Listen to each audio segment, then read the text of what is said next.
সুখী, আরে এই সুখী, কোথায় রে তুই? জলদি করে বাইরে আয়। তোর জন্য আমি এখনো বাজারে যেতে পারিনি।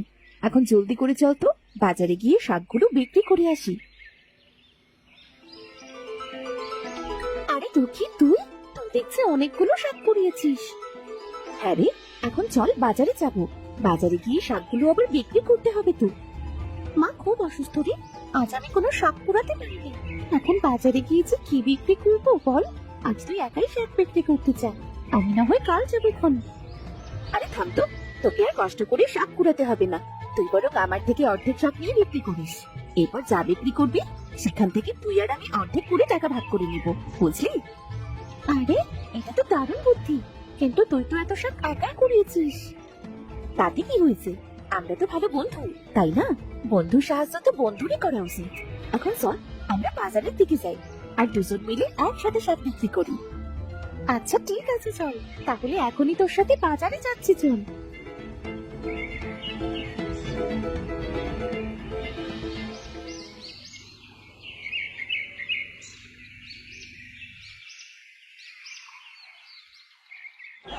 এই শাক নিয়ে যান গো, শাক নিয়ে যান, শাক শাক আমার কাছে পাবেন একেবারে তরো তাজা শাক। নিয়ে যান, নিয়ে যান, নিয়ে যান।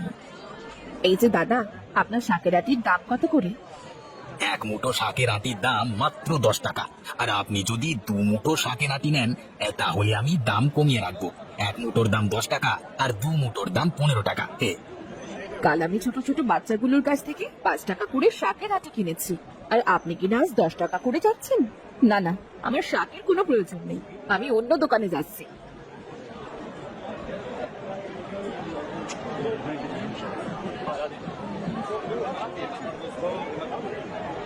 এই যে মেয়েরা, তোরা কি কানা নাকি? দেখছিস না এখানে আমি শাক বিক্রি করছি, তুই আবার আমার পাশে কেন বসেছিস? যা যা, ওই দূরে গিয়ে বস, নইলে কিন্তু ভালো হবে না বলে দিচ্ছি। আরে তুমি রেগে যেও না কাকা, আমরা এখনই দূরে গিয়ে বসছি। আরে সুখী, চল আমরা ওই দূরে গিয়ে বসি। এই শাক আছে গো, শাক, শাক নিন, তাজা তাজা টাটকা টাটকা শাক। আরে এই তো ছোট ছোট বাচ্চা দুটো। এই, তোমরা আমাকে দুটো শাকের আটি দাও তো। তোমাদের শাকের আটির দাম নিশ্চয়ই 5 টাকা, তাই না? হ্যাঁ, আপনি ঠিক কথাই বলেছেন। আমাদের এক আটি শাকের দাম 5 টাকা, আর 2 আটি শাকের দাম 10 টাকা।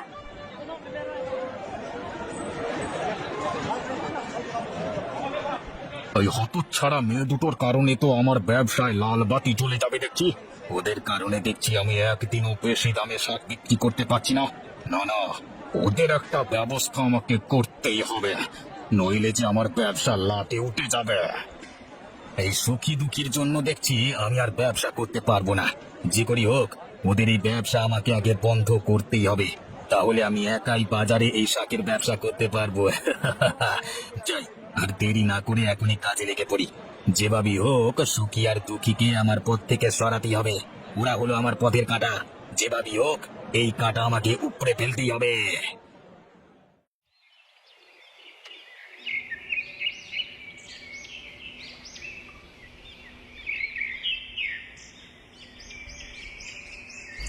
আয় দুঃখী, তোর ঘরের বারান্দায় এসে শাকগুলো রাখলাম। ওরে বাপ রে বাপ, সেই ভোরে দুজন শাক কুড়োতে বেরিয়েছি, আর এখন শাক কুড়িয়ে বাড়ি ফিরে এলাম। হ্যাঁ তা তো বটে। শোন, এখন আমাদেরকে দ্রুত বাজারে গিয়ে শাকগুলো বিক্রি করতে হবে। আমি এখনই ঘর থেকে রেডি হয়ে আসছি। আমিও আসছি।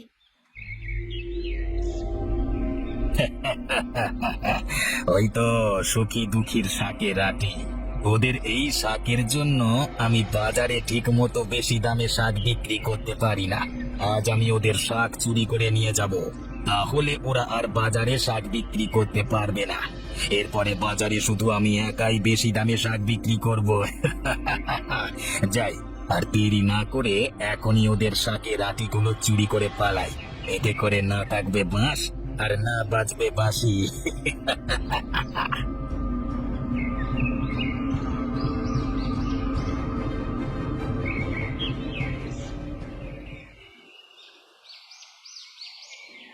আরে এখানকার শাকগুলো গেল কোথায়? একটু আগেই তো এখানে শাকগুলো রেখে আমরা ঘরে গিয়েছিলাম। আমিও তো তাই দেখতে পাচ্ছি রে, কিন্তু শাকগুলো সব গেল কোথায়? আমাদের শাকগুলো আবার চুরি হয়ে গেল না তো? দেখে তো তাই মনে হচ্ছে। কিন্তু আমাদের শাকগুলো চুরি করলো কি? কে এত অভাবে পড়লো সে? আমাদের মতো গরিব দুটো মেয়ের থেকে শাক চুরি করলো। এখন আমরা কি করবো দুঃখী? আমরা তো আর শাক বিক্রি করতে পারবো না। আর শাক না বিক্রি করলে আমাদের সে সংসারও চলবে না। আমাদের কিছু একটা ভাবতেই হবে, নয়তো না খেয়ে আমরা দুজনেই মারা যাবো। চল আজ থেকে আমরা নদী থেকে মাছ ধরে মাছের ব্যবসা শুরু করি। মাছের ব্যবসা? কিন্তু কিভাবে? শোন, আমার বাবা তো অসুস্থ, কিন্তু মাছ ধরার জালটা তো এখনো পড়ে আছে। চল আমরা সেই জালটা নিয়ে নদীতে যাই, কিন্তু নদী থেকে মাছ ধরতে পারলে তার দামে বাজারে বিক্রি করতে পারবো। আর তুই তো জানিসই বাজারে মাছের দামও অনেক আর চাহিদাও আছে অনেক।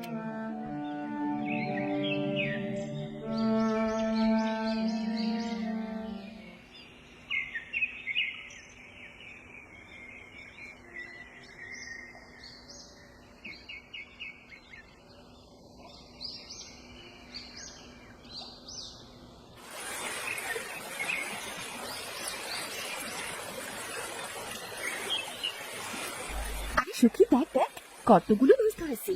এবার তুই জলদি করে সবগুলো মাছ ঝুড়িতে ভরে নে। ঠিক আছে দুঃখী, আমি মাছগুলো এখনই ঝুড়িতে তুলে নিচ্ছি। আর আরো কয়েকবার নদীতে জাল ফেলতে। ঠিক আছে।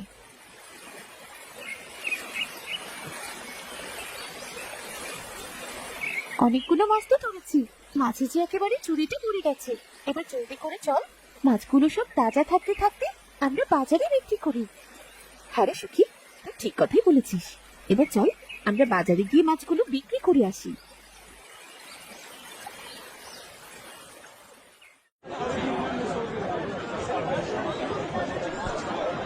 এই যে রতন বাবাজি, তা শাক কত করে আটি বিক্রি করছো? 5 টাকা নাকি 10 টাকা? বলো তোমাকে কত টাকা দেবো? 5 টাকা 10 টাকার দিন শেষ মশাই। এখন আর এই টাকায় শাকের আটি তো দূরের কথা, শাকের মাটিও পাবেন না। এখন থেকে এক আটি শাকের দাম 30 টাকা। হ্যাঁ, তো 2 আটি নিলে 10 টাকা কম রাখবো, মাত্র 50 টাকা, বুঝলেন না? কি, এক আটি শাকের দাম 30 টাকা? এটা তো তুমি জুলুম করছো ভাইয়া। না না, তোমার বিষয়টা দেখছি। গ্রামের মোড়ল মশাইকে তো জানাতেই হয় চেষ্টা। এই মাছ আছে গো, মাছ একেবারে টাটকা টাটকা নদীর মাছ। কি বলছিস, কি টাটকা মাছ? এই সুখী দুঃখী, তোরা আমাকে কয়েক কিলো টাটকা মাছ দে তো। আর এই যে এই নে তোদের টাকা। ওরে বাপ রে বাপ, আমি একই দেখছি গো। সুখী আর দুঃখী তো মাছের ব্যবসা করে একেবারে লালে লাল হয়ে যাচ্ছে। ওরা তো দেখছি মাছ বিক্রি করে অনেক টাকা কামিয়ে নিচ্ছে। না না না, ওদেরকে তো একা মাছের ব্যবসা করতে দেওয়া যাবে না। কাল থেকে ওদের ব্যবসায় আমিও ভাগ বসাবো। আর হ্যাঁ, আমি কোনো মাছ ধরবো না। ওরা দুজন কাল থেকে মাছ ধরবে আর সেগুলো চুরি করে বিক্রি করবো আমি। কাউকে বলে যাবে না। তা নায়েব মশাই, ওই শাক বিক্রেতা রতনের ব্যাপারে তুমি যা বলছো তা কি ঠিক? ও নাকি বেশি দামে বাজারে শাক বিক্রি করছে? আগে হ্যাঁ মোড়ল মশাই, আপনি যা শুনেছেন তা 100 ভাগ সত্যি। বুঝতে পেরেছি। এই, তোরা দুজন কাল থেকে ওই রতনের দিকে খেয়াল রাখবি। ও কোথায় যায়, কি করে, কোথা থেকে শাক কিনে আনে, এইসব খবর আমাকে এনে দিবি, ঠিক আছে? আচ্ছা ঠিক আছে মোড়ল মশাই।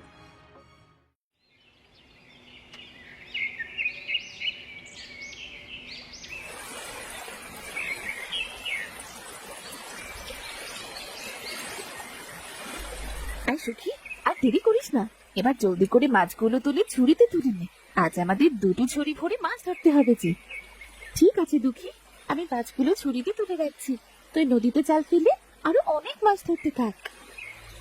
আরে সুখী দুঃখী, তোরা দুজন তাহলে এভাবে এতগুলো করে মাছ ধরিস আর বাজারে বিক্রি করে অনেক টাকা ঝাড়িস, হ্যাঁ? এবার তোদের এই মাছের ভাগ আমাকেও দিতে হবে। ইচ্ছে করে দেওয়ার দিবি না, তাই অন্য উপায়ে তোদের মাছে আমি ভাগ বসাবো।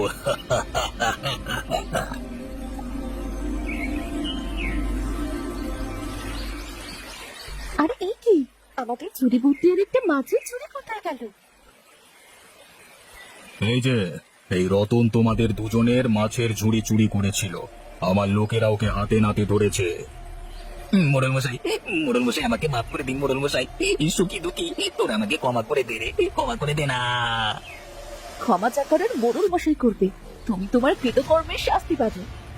তোমরা ঠিকই বলেছ, এই, তোরা এই রতনকে বেঁধে আমার বাড়িতে নিয়ে চল, আমি ওখানে ওর বিচার করব।